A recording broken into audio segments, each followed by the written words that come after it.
Very good evening to all of you. Now I am going to take mock interview of one of my student. He is basically from Rajasthan and he is currently working in RRB PO and this interview is of RRB scale 2. Okay, Rahul Badwas, he is from Dausa, Rajasthan and he is working in UP as a Aryavrat Gramin Bank officer. Yes, sir. Okay, start from may I come in, sir, beta? May I come in, sir? Yes, please come. Good evening, sir. Yeah, very good evening. How are you? I'm very good, sir. आप कैसे हैं? बेटा हम interview देते समय में ना सामने उनसे अगर वो पूछते हैं हाउ आर यू तो बोल देंगे थैंक यू सर. उनसे नहीं पूछेंगे आप कैसे हैं. Okay sir. ओके राहुल, अपना इंट्रोडक्शन दीजिए मुझे. सर मेरा नाम राहुल भारद्वाज है. मैं करंटली 2.5 ईयर्स से आर्यव्रत बैंक में एज ए असिस्टेंट मैनेजर काम कर रहा हूँ और मेरा जो करंट रोल है वो एनपी और डाइवर्जेंट की रिकवरी देखना होता है और मैंने अपनी बैंकिंग जर्नी में जीआईबी और सीआईबी सर्टिफिकेट भी पास किए हैं और मेरी जो हॉबी है वो क्रिकेट खेलना है सर. पापा क्या करते हैं? सर मेरे पापा गवर्नमेंट टीचर हैं. क्रिकेट खेलते हैं आप. ओके, अभी इंडिया का टेस्ट और ओडीआई टीम का कैप्टन कौन है और T20 टीम का कैप्टन कौन है? सर इंडिया का टेस्ट और ओडीआई में है मिस्टर रोहित शर्मा और जो T20 में है मिस्टर, सर एग्जैक्ट नाम याद नहीं आ रहा, सूर्य कुमार यादव, मिस्टर सूर्य कुमार यादव. अभी कल इंडिया किसी के साथ T20 का मैच जीती है और कुछ दिन पहले घर में टेस्ट सीरीज हारी है किसी के खिलाफ. जी सर बिल्कुल. बताएं जरा. सर जो कल मैच हुआ है इंडिया का वो साउथ अफ्रीका के अगेंस्ट मैच था. उसमें इंडिया ने बहुत अच्छी जीत हासिल की है. साथ ही हम सर जो न्यूजीलैंड टीम है उसके साथ में हम पहली बार क्लीन स्वीप हुए हैं और 12 साल में हमने पहली सीरीज हारी है. क्रिकेट खेलते हैं आप तो, बैट्समैन है, बॉलर है. अब टाइम मिलता है आपको आरआरबी पीओ से क्रिकेट खेलने का? सर जब घर आते हैं वीकेंड्स में तो कभी कभार जब कजिन्स होते हैं साथ में तो साथ में क्रिकेट खेलते हैं सर. ओके, फतेहपुर सीकरी में पोस्टेड हैं आप? जी बिल्कुल. चलिए मैं एक एक करके आता हूँ. आपने अपना ग्रेजुएशन कब पूरा किया? सर मैंने 2017 में अपना ग्रेजुएशन खत्म करा है सर. किस सब्जेक्ट में? सर मेरा फिजिक्स, मैथ्स और ज्योग्राफी था. 2020 में आपने ज्वाइन किया आर्यव्रत ग्रामीण बैंक? नहीं, 2022 में सर. 22 में. तो 4 साल क्या किया आपने 18 से 22 तक का तकरीबन? सर एक्चुअली मेरे बीच में जो मुझे एक्चुअली कुछ प्रॉब्लम्स थी जिस वजह से मैं पढ़ाई से दूर रहा 3 साल. उसके बाद मैंने अपनी वापस से स्टडीज रिज्यूम की और फिर अपने बैंकिंग की तैयारी स्टार्ट करी और फिर मैंने जॉब ज्वाइन किया सर. किस तरह की प्रॉब्लम थी राहुल? सर एक्चुअली सबसे पहले तो मेरे आईज में इशू था. उसके बाद मुझे सर टीबी हो गई थी लंग्स में, तो उसकी वजह से काफ़ी इशूज रहे थे मुझे. अब ठीक है आप? अब परफेक्ट हूँ सर एकदम. ठीक है. आपका सब्जेक्ट आपने बताया फिजिक्स? Yes sir. फिजिक्स का नोवेल देखा है क्या आपने? सर अभी नहीं दिख पाया सर, सॉरी. कोई दिक्कत नहीं, आपके जॉब प्रोफाइल पे आते हैं क्योंकि मेनली स्केल 2 में वहीं से सवाल होंगे. ठीक है, फतेहपुर सीकरी क्यों फेमस है? सर जो वर्ल्ड का सबसे बड़ा दरवाजा है वो वहीं पे स्थित है, बुलंद दरवाजा. इस वजह से वो सबसे ज़्यादा फेमस है. फतेहपुर सीकरी के पास में भी कोई ऐसा जगह है जहाँ बहुत लोग घूमने जाते हैं? बिल्कुल सर. एक तो सर वहाँ पे गोवर्धन जी का मंदिर, गोवर्धन महाराज का मंदिर है. तो और वहाँ पे उसी के पास में रासलीलाएं, जो कृष्ण भगवान ने रासलीलाएं रचाई थी वो वहीं पे है. ताजमहल कहाँ है? सर ताजमहल आगरा में है जो हमसे 30 किलोमीटर दूरी पर स्थित है. किसके याद में ताजमहल बनाया गया था? सर मुमताज की याद में ताजमहल बनवाया गया था. आपने बताया कि आप एनपीए डाइवर्जन पे काम करते हैं. फर्स्ट ऑफ ऑल मुझे बताइए कि एनपीए डाइवर्जन होता क्या है? सर सबसे पहले मैं डाइवर्जेंट बताना चाहूँगा. सर डाइवर्जेंट वो होता है जिसमें अगर कोई भी अकाउंट का इंटरेस्ट या ईएमआई लास्ट 90 डेज में अगर नहीं आती है तो 90 डेज तक वो अकाउंट डाइवर्जेंट में रहता है. लेकिन अगर उस अकाउंट की 90 डेज प्लस हो जाता है विद इन तो वो सर एनपीए में कन्वर्ट हो जाता है, नॉन परफॉर्मिंग एसेट्स, जिसमें कोई भी ना ईएमआई हमारे पास आई है ना कोई उसका इंटरेस्ट हमारे पास आया है. ओके, नॉन परफॉर्मिंग एसेट्स के टाइप्स बताइए मुझे एनपीए के. सर नॉन परफॉर्मिंग एसेट्स में 3 टाइप्स होते हैं. फर्स्ट वाला होता है सब स्टैंडर्ड एसेट, जिसमें सर हम जो अकाउंट होता है वो 0 to 1 ईयर में रहता है तो हम उसको सब स्टैंडर्ड अकाउंट कहते हैं. उसके बाद होता है सेकंड अकाउंट होता है, वो होता है डाउटफुल अकाउंट. उसमें सर 1 से 3 साल तक के अकाउंट जो रहते हैं 3 साल तक उसे हम डाउटफुल ऐसा अकाउंट पे रखा जाता है और 3 साल के बाद उसे हम लॉस अकाउंट में डाला जाता है सर.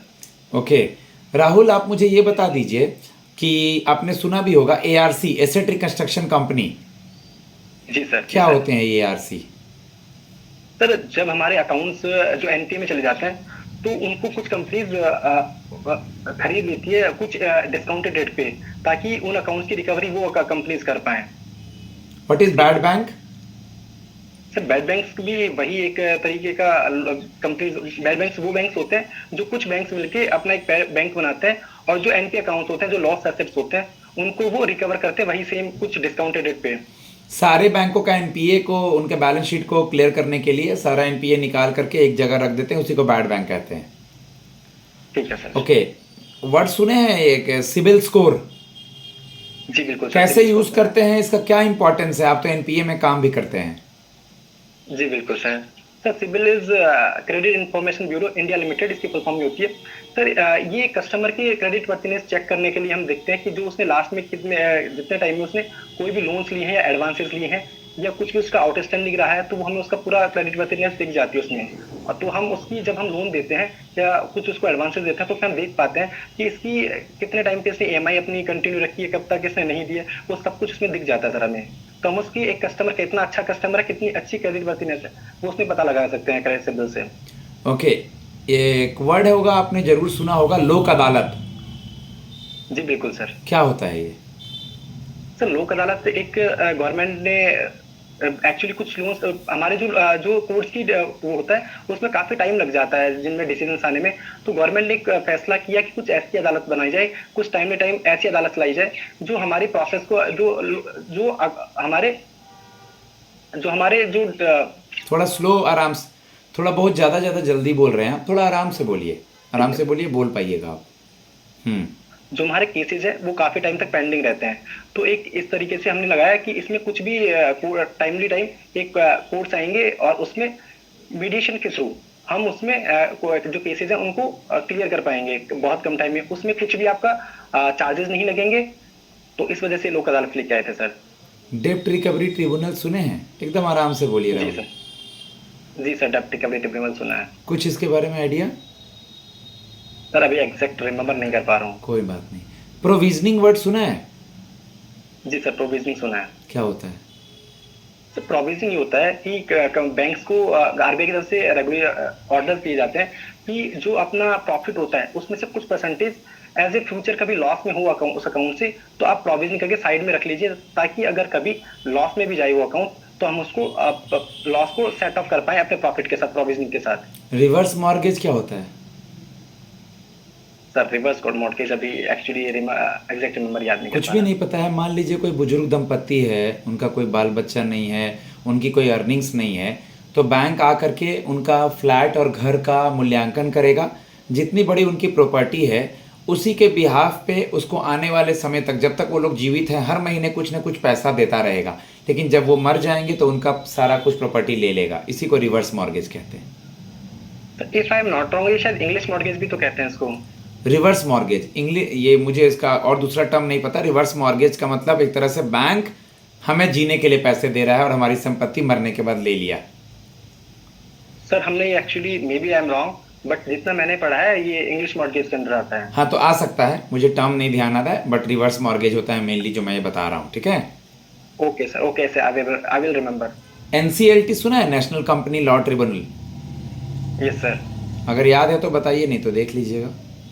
सर एनसीएलटी में ये होता है कि जब कंपनीज कुछ कंपनीज जो अपने आप का ड्यूज पे नहीं कर पा रही हैं, तो उसमें जो क्रेडिटर्स होते हैं वो इसके थ्रू जाके मेडिएशन करवाते हैं और इसमें अपनी कंप्लेंट फाइल करते हैं कि ये कंपनी हमारे ड्यूज पे नहीं कर पा रही है, तो इसकी जो प्रोसेस है वो आप स्टार्ट करिए यहाँ से, जो एक्चुअल जो एक्सेप्ट वर्ड होता है इसको। Okay, tell me something about, आपने सुना होगा एक वर्ड जिसको कहा जाता है loan waive off. Yes sir, loan waive off. What is waive off? Sir जब गवर्नमेंट या कुछ गवर्नमेंट जो नॉर्मली होती है वो जब भी किसानों की या किसी को उसकी छूट दे देती है, उसका अकाउंट को भरने का जरूरत नहीं पड़ता है, या कुछ अमाउंट की छूट दे देती है और गवर्नमेंट वो पैसा खुद भरती है, तो उसको लोन वेव ऑफ कहते हैं। What is right of? Sir right of वो होता है जब हम कोई अकाउंट जब हम ओटीएस पे करते हैं, कुछ अमाउंट कम लेके जो लॉस के अकाउंट्स हो गए उनको जब हम सेट ऑफ करते हैं उनको पैसा लेके, तो जो अमाउंट हमको छोड़ देते हैं उसको राइट ऑफ कहते हैं, और जो हमारी बैलेंस शीट में उसको हम माइनस में कर देते हैं। ओके, कितने ग्रामीण बैंक हैं यूपी में? सर यूपी में 3 ग्रामीण बैंक है। तीनों ग्रामीण बैंक का स्पॉन्सर बैंक का नाम याद है आपको? जी बिल्कुल सर। ओके, क्या नाम है उनका? Sir sir first of all हमारा आर्यव्रत बैंक है, उसका स्पॉन्सर्ड बैंक है बैंक ऑफ इंडिया, जिसका हेडक्वार्टर है लखनऊ में। सेकंड है हमारा प्रथमा यूपी ग्रामीण बैंक, उसका जो स्पॉन्सर बैंक है वो पंजाब नेशनल बैंक है और उसका जो हेडक्वार्टर है मुरादाबाद में। और जो थर्ड है उसका है यूपी बड़ौदा ग्रामीण बैंक, उसका sponsor bank bank of Baroda है और उसका जो हेडक्वार्टर है वो गोरखपुर में है। ओके, आप मुझे बता दीजिए कि भारतीय रिजर्व बैंक ऑफ इंडिया, आपने सुना होगा जी सर। कि कुछ समय पहले टोकनाइजेशन सिस्टम लेके आई है। जी सर। टोकनाइजेशन सिस्टम के बारे में कुछ आइडिया है थोड़ा सा? थोड़ा पढ़ा है, एग्जैक्ट नहीं है लेकिन मैंने कुछ पढ़ा है उसका, तो इफ यू अलाउ मी तो मैं बता पाऊंगा हाँ, सर। जो याद है थोड़ा सा बताइए मुझे। सर उसमें क्या होगा कि जब हम गवर्नमेंट किसी को कुछ सब्सिडी या कुछ देती है तो वो टोकन के थ्रू वो एक वो बना के दे देगी, उसके थ्रू आप उस टोकन को ले जाके जहाँ पे आपको सब्सिडी इशू करवानी है वहां पे आप जमा करवा देंगे तो वो वहां से आपको मिल जाएगा वो अमाउंट या जो भी है। ठीक है, आप मुझे बता दीजिए केसीसी क्या होता है? What is KCC? Sir KCC normally किसान क्रेडिट कार्ड, ये कस्टमर को एक अपनी जो एग्रीकल्चर में जो अपनी नीड्स पूरी करनी होती है डे टू डे लाइफ में, उसको पूरा करने के लिए गवर्नमेंट ने अपनी ये स्कीम निकाली थी, जिससे एग्रीकल्चर में फार्मर्स को प्रॉब्लम ना आए और जो भी उसकी जो पानी देने वाली है, दवाइयाँ हैं, जो भी है उसकी जरूरत है वो उसको पूरा कर पाए। उस वजह से ये केसीसी स्कीम लेके आई थी। ओके, आप मुझे ये बता दें कि आप अभी स्केल 1 में हैं, आप अपना स्केल 1 का नॉलेज आप स्केल 2 में कैसे यूटिलाइज करेंगे? सर फर्स्ट ऑफ ऑल मैंने 2 साल से यहाँ पे ऑपरेशंस देखे हैं, उसमें कैसे कस्टमर्स को डील किया जाता है, कैसे उनसे बात की जाती है, कैसे उनको सेटिस्फाई किया जाता है, ये मैंने काफ़ी अच्छे से देखा है। यहाँ पे मैंने डिपॉजिट भी देखा है, कैश पे भी बैठा हूँ, जो कस्टमर डीलिंग होती है वो पूरी देखी है। और अभी लास्ट 3-4 महीने से मैं सर रिकवरी देख रहा हूँ, तो वहाँ पे मैं लोगों से जाके मिलता हूँ और मैनेजर सर के साथ भी क्लोजली वर्क कर रहा हूँ। तो मैनेजर सर कैसे काम करते हैं उससे भी काफ़ी अच्छी हमें अंदाजा लग जाता है कि कैसे हायर ऑफिशियल्स को कांटेक्ट किया जाता है, उनसे बात की जाती है, कैसे उनको डील किया जाता है। और कस्टमर जो आते हैं स्पेशली लोन के लिए या फिर हम रिकवरीज के लिए, उनसे भी कैसे डील किया जाता है उसको काफ़ी अच्छे से देखा है sir. CGT, specially CGTMSC word सुना है? जी सर। क्या होता है सीजीटीएमएससी वर्ड? सर सीजीटीएमएससी होता है credit fund trust for CGT trust fund for micro and small enterprises. इसमें क्या होता है सर कि जो हमारी लोन्स होते हैं जो माइक्रो एंड स्मॉल एंटरप्राइजेज के लिए, उसके लिए गवर्नमेंट क्या करती है कि 10 लाख तक का कोलेटरल फ्री लोन होता है, तो उसके लिए गवर्नमेंट खुद ये जो ये कंपनी सीजीटीएमएससी वो आपको लोन्स प्रोवाइड करवाती है और वो गारंटी देती है आपको कि अगर ये लोन्स फिल नहीं कर पाते हैं तो उसके बिहाफ पे सीजीटीएमएससी फंड ट्रस्ट आपको बैंक को पैसा देगा। Good, very good. What is SARFAESI act? Sir, surfaces securitization and asset reconstruction for financial assets and enforcement of security interest। इसमें क्या होता है सर कि 2002 से पहले बैंक्स के पास कोई पावर नहीं थी जिसके थ्रू वो अपने जो सिक्योर्ड लोन्स हैं उस पर कुछ बिना कोर्ट के इंटरवेंशन के अपना लीगल एक्शन मतलब अपना पोजीशन ले पाए। लेकिन गवर्नमेंट ने लोकसभा में 2002 में बिल पास किया और उसके थ्रू गवर्नमेंट बैंक्स को ये पावर दी गई कि जिनका आउटस्टैंडिंग या तो 20% से ज्यादा हो उनका टोटल लोन का या फिर 1 लाख से ज्यादा हो, तो वो विदाउट कोर्ट के इंटरवेंशन पे जाके एक लीगल प्रोसीडिंग के थ्रू जाके एक नोटिस देके आप उनका पोजीशन ले सकते हैं सर। आपके बैंक का स्पॉन्सर बैंक कौन है? Sir bank of India. Majorly आपका जो ब्रांच है वो आप लोग किस तरह के कस्टमर आते हैं मेजरली आपके पास? सर मेजरली हमारे पास रूरल कस्टमर ही है। कौन सा ब्रांच है? Scale 1, scale 2? स्केल 4 ब्रांच है सर हमारी। कितने करोड़ का कासा है? सर हमारे कासा 41 लाख का हमारा डिपॉजिट है सर। और एनपीए? एनपीए हमारा एडवांस है साथ में सर 71 करोड़ और हमारा एनपी है कल जो था एग्जैक्ट एनपी वो 7.61 करोड़ था। अच्छा खासा एनपीए है यार। डिफरेंस सर एक्चुअली जो हमारे हाँ बताइए बताइए।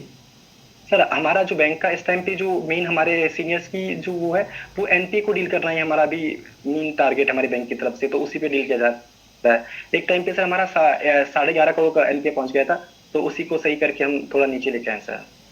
ओके राहुल, आप मुझे ये बता दीजिए कि आपने सुना भी होगा कि जैसे बेसिकली होता है लोन्स ऑन एडवांस, यस तो सर। लोन्स और एडवांस में क्या डिफरेंस होता है? तो लोन्स एक फॉर्मल वे होता है, जबकि एडवांसेस इनफॉर्मल वे होते हैं। लोन्स में हम एक फिक्स ईएमआई कर फिक्स कर देती है, उसका अमाउंट फिक्स होता है, जबकि जो हमारी एडवांसेस में उससे फिक्स ईएमआई नहीं होती, जैसे सीसी लिमिट होती है वो सब एडवांसेस में आता है। और जो लोन्स आ गए उसमें कार लोन हो गया, होम लोन हो गया, ये सब हमारे लोन्स में आते हैं। और एडवांसेस में सीसी लिमिट वगैरह आ जाती है सर, ओडी ये सब। ठीक है राहुल, एक सिचुएशनल क्वेश्चन है आपके लिए। मान लीजिए जी सर। केसीसी से किसी को लोन लेना है, तो केसीसी के अंतर्गत आप ट्रैक्टर लोन देंगे क्या? इस चीज के अंदर दे सकते हैं सर। केसीसी का लिमिट कितना होता है? सर केसीसी का लिमिट तो सर वैसे कोई लिमिट नहीं होता कि आप कितने तक का दे सकते हैं, लिमिट उसके लैंड के ऊपर डिपेंड करता है सर। ट्रैक्टर लोन किसी को देना है तो क्या क्या डॉक्यूमेंट्स उससे लेंगे और किन चीज़ों की सावधानियां बरतेंगे? सर सबसे पहले हम उसकी खतौनी और खसरा चेक करेंगे, उसमें कि उसका कितना लैंड है, कितना शेयर होल्डिंग है उसकी, वो चेक करेंगे। अगर वो हमें प्रॉपर पाई जाती है, सब कुछ सही जाती है। और साथ में सर केवाईसी सबसे इम्पोर्टेंट है, क्योंकि हम उसी से सिविल स्कोर निकालेंगे, उसकी पहले की क्या कैसी उसकी सिविल कैसी उसकी वो रही है, क्रेडिट वर्थिनेस रही है, उनसे चेक करेंगे कि वो सही है। तो फिर उसके सर 12 साल मंगवाएंगे, एलएसआर लैंड एलएसआर रिकॉर्ड मंगवाएंगे, ताकि हम उस पर चेक कर पाए कि 12 साल का रिकॉर्ड इसका लैंड का क्या रहा है। लैंड का प्लॉट नंबर और आपने वो बता ही दिया मुझे, खसरा खतौनी। ये लैंड को मेजर कैसे करते हैं यूपी में? सर मैं एग्जैक्ट समझ नहीं पाया, क्या क्वेश्चन है? लैंड को कैसे मेजर करते हैं? बीघा में, एकड़ में, कैसे मापते हैं लैंड को? सर यहाँ पे हेक्टेयर में नॉर्मली बोला जाता है, हेक्टेयर में, और बिस्वा बोलते हैं, बिस्वा। एक जो यहाँ लोकल टर्म है बिस्वा। स्केल 2 में तो आपकी पोस्टिंग ऑल ओवर इंडिया में कहीं भी हो सकती है, कोई भी आपको मिल सकता है बैंक, पता है आपको ये बात? बिल्कुल सर पता तो है। आपकी पोस्टिंग हम कहीं भी ऑल ओवर इंडिया में कर देंगे, तो फिर आप कैसे मैनेज करेंगे राहुल? सर अभी मैं घर से बाहर ही रह रहा हूँ, तो ऐसा मुझे कोई इशू नहीं, और मुझे पहले से भी मैंने फॉर्म फिल किया था, तो आई नो सर कि ये हमारे साथ सिचुएशन हो सकती है, तो ये कभी प्रॉब्लम नहीं थी सर। ये तो चलिए ठीक है, आपकी बात हम मान रहे हैं, लेकिन अब घर से पास में है, अभी आप 3 घंटे 4 घंटे पास ही हैं। मान लीजिए आपको हम कोई तेलंगाना या आंध्रा या किसी कोई और बैंक का प्रेफरेंस मिल गया, वेस्ट बंगाल वगैरह का, तो फिर? सर वहाँ पे तो अच्छा और भी एडवेंचरस होगा ना, कि लाइक कुछ एक्शन नई चीजें सीख पाऊंगा वहाँ पे, नई चीजें सब कुछ देख पाऊंगा, वहाँ पर कैसा एनवायरमेंट है, कैसे लोग हैं, कैसा कल्चर है, वो नई चीजें भी सीखने को मिलेगी सर साथ में, उसके साथ में। आप लोग तो ये जरूर फेस करते होंगे, ये जो पराली जलाने से दिल्ली के आसपास के इलाके, राजस्थान, यूपी, पंजाब, हरियाणा जो पॉल्यूटेड हो जाता है, सेंटर और स्टेट इसके लिए क्या कदम उठा रही है, और आप लोग किसानों को क्या बोलते हैं इसके रिगार्डिंग, या कैसे उसको समझाएंगे?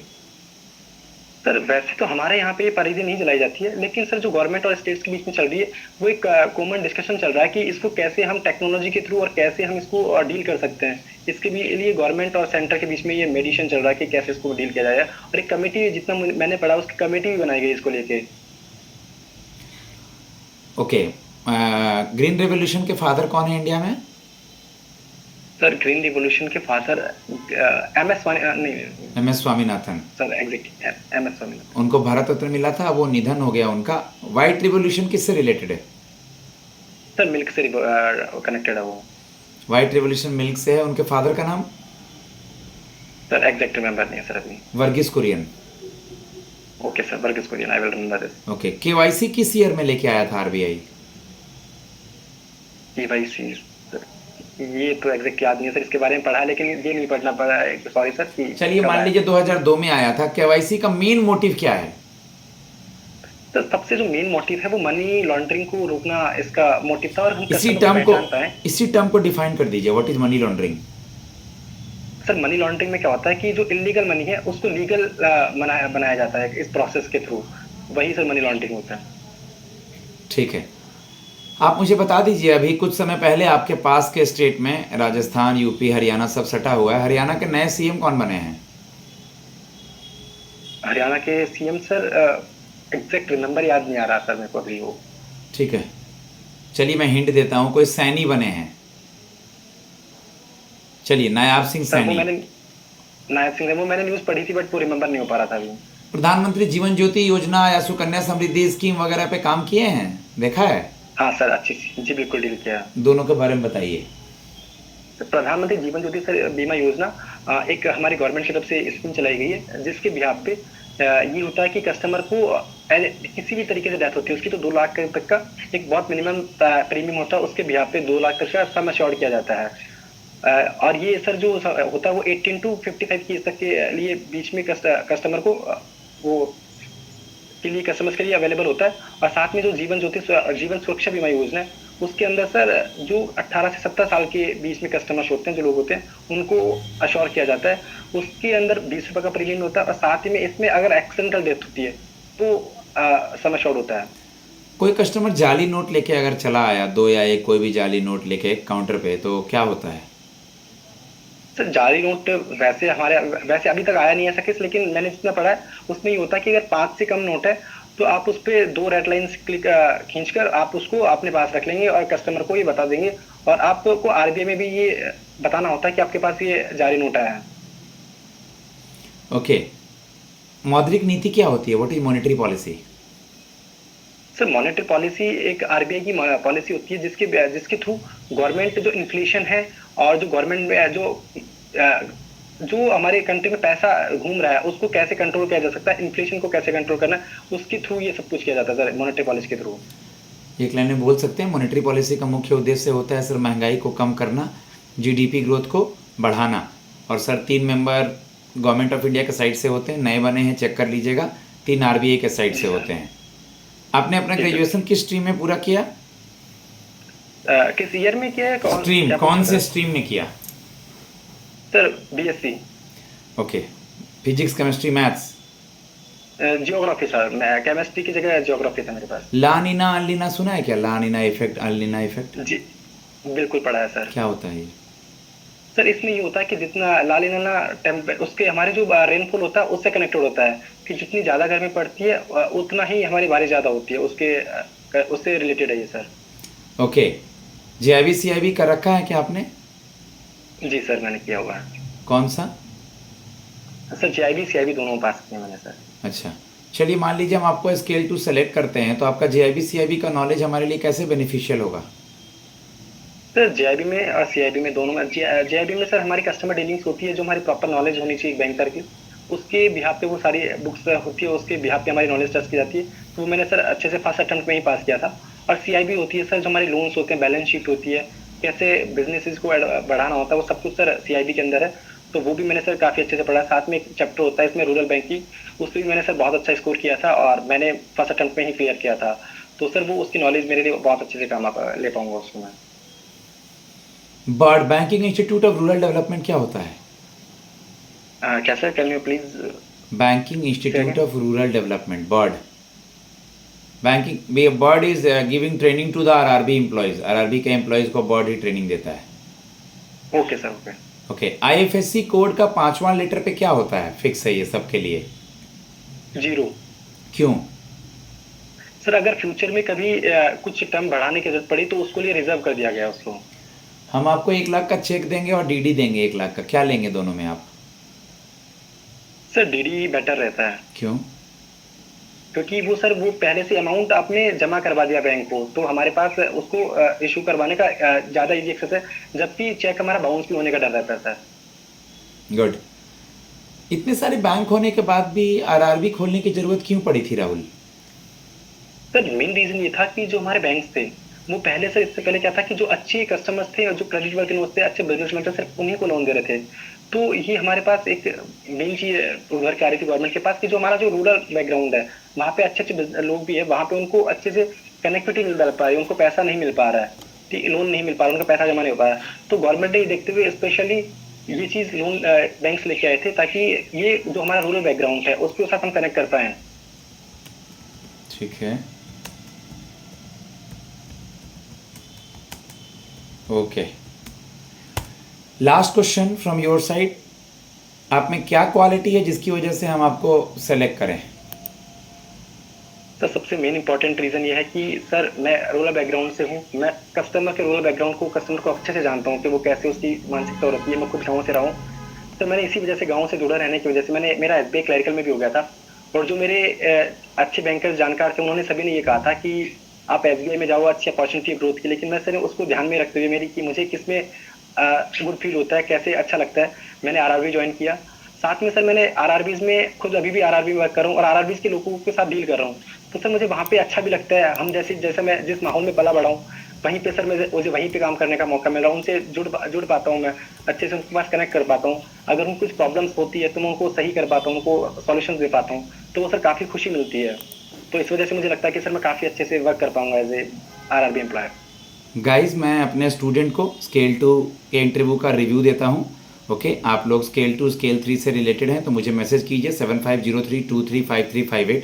पहले मैं बैंक ऑफ बड़ौदा में था, कनाट प्लेस में, और मैं पिछले 16 साल से सेबी, सिडबी, आरबीआई, ग्रिडबी, झांसी, पटनायक सुपर 50 की स्टूडेंट अभी लगी है कुछ समय पहले, ईसीजीसी, एनएचबी, हर जगह मेरे बच्चे हैं और बहुत सारे वर्किंग बच्चों का मैं मॉक इंटरव्यू ले चुका हूँ, बहुत लोग को गाइड कर चुका हूँ। तो आप कनेक्ट कीजिए मुझसे, आप किसी भी स्टेट से किसी भी लैंग्वेज में मॉक दे सकते हैं। मेरा नंबर है 7503235358। Thanks a lot.